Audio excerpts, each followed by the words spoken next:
अपने दुश्मनों से बहुत दूर झाड़ियों के पीछे छिपकर एक भालू अनाथ बच्चों को पाल रहा था। बच्चों, आज मैं तुम्हें एक कहानी सुनाता हूँ। बहुत ध्यान से सुनना, कहानी नहीं बल्कि ये एक सच्चाई है। आज 15 साल बाद जब मैं अचानक से उन सबसे जाकर मिलूंगा तो वे सब खुशी से फूले नहीं समाएंगे। कुंवर सिंह अपने परिवार से मिलने के लिए बड़ा बेताब था, लेकिन जैसे ही उसने घर का दरवाजा खोला, उसका पूरा परिवार छत पर लटका हुआ था। घर का मंजर देख कुंवर सिंह की चीखें निकल गई। उसकी खुशियों पर एक बड़ा ग्रहण लग गया। इस बड़ी घटना की खबर चारों ओर फैल गई। जानवरों की भीड़ ने कुंवर के घर को चारों ओर से घेर लिया था। भाइयों, आज से पहले ऐसा कभी नहीं हुआ। रघु का पूरा परिवार मारा गया और किसी को एक भनक तक भी नहीं पड़ी। जरूर ये कोई बहुत बड़ी साजिश की गई है। बेटा, तुम्हारा परिवार बहुत देर से यहाँ लटका हुआ है। अगर थोड़ी भी देर और की तो इनके शरीर से बू आने लगेगी। कुंवर ने अपने दिल पर पत्थर रखकर अपने परिवार का अंतिम संस्कार कर दिया। लेकिन भालू बाबा, उन सबको किसने मारा था? सभी बच्चे भालू बाबा से ये पूछ ही रहे थे कि तभी कुंवर सिंह भी वहीं आ पहुँचा। पिछले 10 दिनों से मैं तुम्हें हर जगह तलाश कर रहा हूँ। क्या चाहते हो तुम? क्यों ढूंढ रहे हो मुझे? 10 साल की उम्र में कमाने के लिए चला गया था, सिर्फ और सिर्फ अपने परिवार को खुश देखने के लिए। लेकिन जब मैंने घर वापस आकर देखा, भालू ने जब सारी सच्चाई जानी तो वो समझ गया कि वो रघु का बेटा ही कुंवर सिंह है। चलो फिर मैं तुम्हें सब कुछ शुरू से बताता हूँ। दरअसल आज से कुछ सालों पहले सोमपुर जंगल पूरी तरह से पलट गया था, लेकिन कुछ साल बाद फिर से जानवर यहाँ आकर बसने लगे थे। इसी जंगल में रघु नाम का शेर भी अपने परिवार के साथ आकर रहने लगा था। उन दिनों रघु बहुत गरीबी से गुजर रहा था। उसने फैसला किया कि वो अपने बेटे कुंवर को बाहर विदेश कमाने के लिए भेज देगा। कुंवर सिंह भी अपने घर की ऐसी स्थिति देख सिर्फ 10 साल की उम्र में ही कमाने चला गया था। उधर ठाकुर बाग आज भी उस रहस्यमय गुफा के रास्ते की तलाश में था, जो उस समय जंगल के साथ साथ पलट गई थी।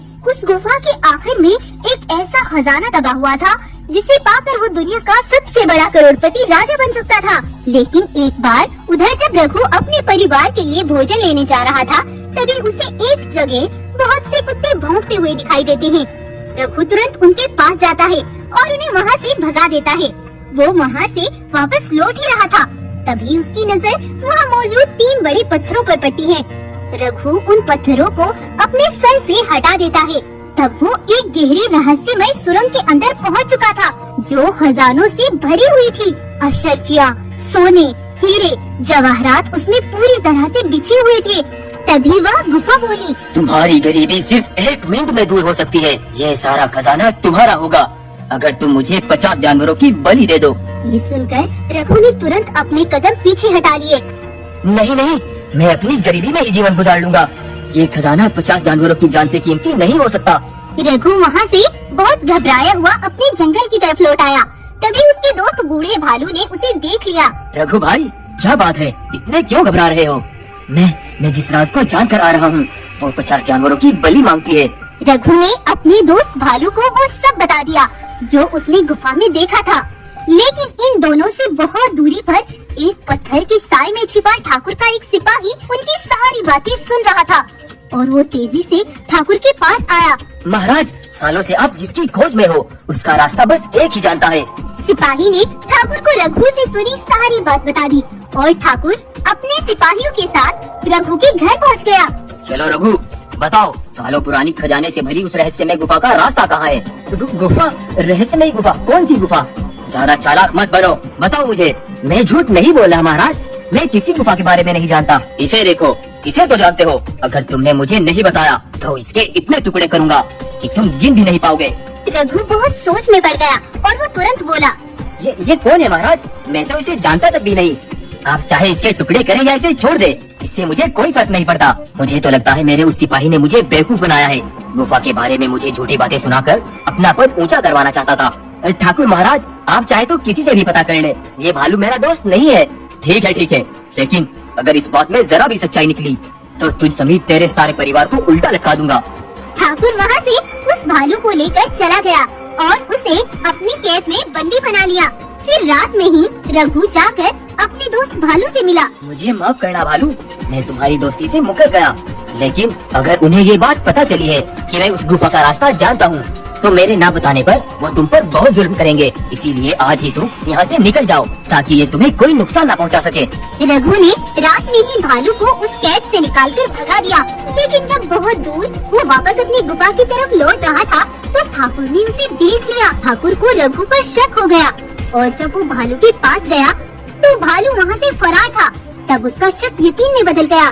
ठाकुर ने रघु और उसके परिवार पर बड़ा जुल्म किया और उन्हें फांसी पर लटका दिया। मुझे मेरे परिवार की मौत मंजूर है, लेकिन मैं 50 जानवरों की बलि कभी नहीं दूंगा। तू उस खजाने को हासिल करके भी जुल्म ही करेगा, मैं ऐसा नहीं करने दूंगा। इस तरह से तुम्हारे पिता रघु ने 50 जानवरों की जान बचा ली, लेकिन उस गुफा के राज को नहीं बताया। वो मुझे ढूंढकर उस गुफा के बारे में कोई सवाल न करे, इसीलिए मैं यहाँ छिपकर रहता हूँ। अब छिपकर काम नहीं चलेगा भालू बाबा, अब उन्हें जवाब देना ही होगा। कुंवर सिंह तेजी से भागता हुआ ठाकुर बाग तक पहुँचा। ठाकुर महाराज, तुम जिस गुफा की तलाश में सालों से हो, उस गुफा का रास्ता मैं जानता हूँ, चलो मेरे साथ। ठाकुर और उसके सिपाही कुंवर के पीछे पीछे चल दिए और कुंवर ने उन्हें गुफा के अंदर भेज दिया। इस गुफा की तलाश में मैं सालों से था, जिसने हमें इसका रास्ता बताया उसे इनाम तो देना ही पड़ेगा। जाओ जाओ, अंदर बहुत खजाना है, बहुत सोना है, सोना तो जरूर मिलेगा, लेकिन ये गुफा भूखी बहुत है। कुएं ने बाहर से गुफा का मुंह बड़े पत्थरों से बंद कर दिया और थोड़ी ही देर बाद वो गुफा उन सबको खा गई और कुएं ने अपने परिवार का बदला पूरा कर लिया। तो दोस्तों, लालच एक बुरी बला है। तो अगर आपको ये कहानी पसंद आई